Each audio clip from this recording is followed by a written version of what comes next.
Денеска во мултикултурниот центар во Кочани започна одбележувањето на меѓународниот ден на литературата за деца 2 април. Настанот започна со литературна средба на тема љубовта кон зборот и музиката остава трајни вредности, на која гости беа познатиот македонски пијанист Симон Трпчевски и писателот Горијан Петревски. По завршувањето на настанот, маестро Симон Трпчевски се заблагодари на организаторите на настанот и за тоа да се биде дел од одбележувањето на меѓународниот ден на литературата за деца.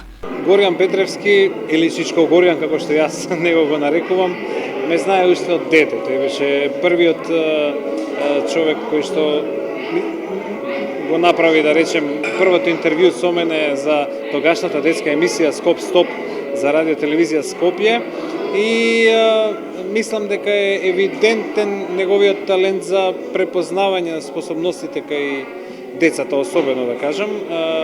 И тоа беше случајот и со мене, но мислам дека е уште поголема карактеристична црта за неговата личност тоа што тој знае да се изрази на соодветен начин и тоа да го покаже на многу природен начин, би рекол, спрема луѓето без разлика на возраста. И од тогаш, токму заради таа природна димензија во нашата врска, сето тоа одеше на многу човечки начин низ текот на животот и мислам дека сите читатели и помлади и постари можат да ја почувствуваат чистината на неговата душа, навистина искреноста во описот, во перото, неговиот стил.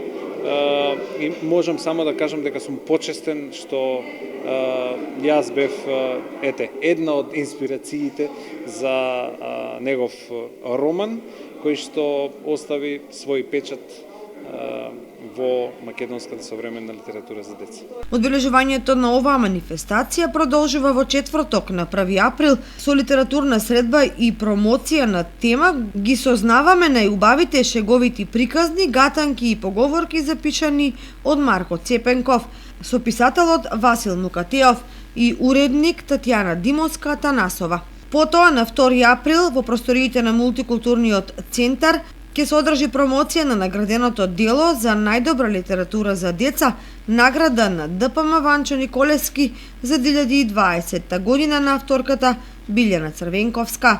Истиот ден ќе биде промовирано и творештвото за деца трилогија Деби Му на авторката магистар Жаклина Мучева, како и промоција на 7 книги на најчитаниот кинески писател за деца Шен Шиси. Доделувањето на наградите од ликовниот конкурс на тема Музиката на зборовите меѓународно мото за 2021 година и благодарници за соработниците ќе се одржи на 3 април во 17 часот, кога ќе биде промовирано и творештвото на авторката Јана Мишо и промоција на творештвото на илустраторката Александра Филиповска.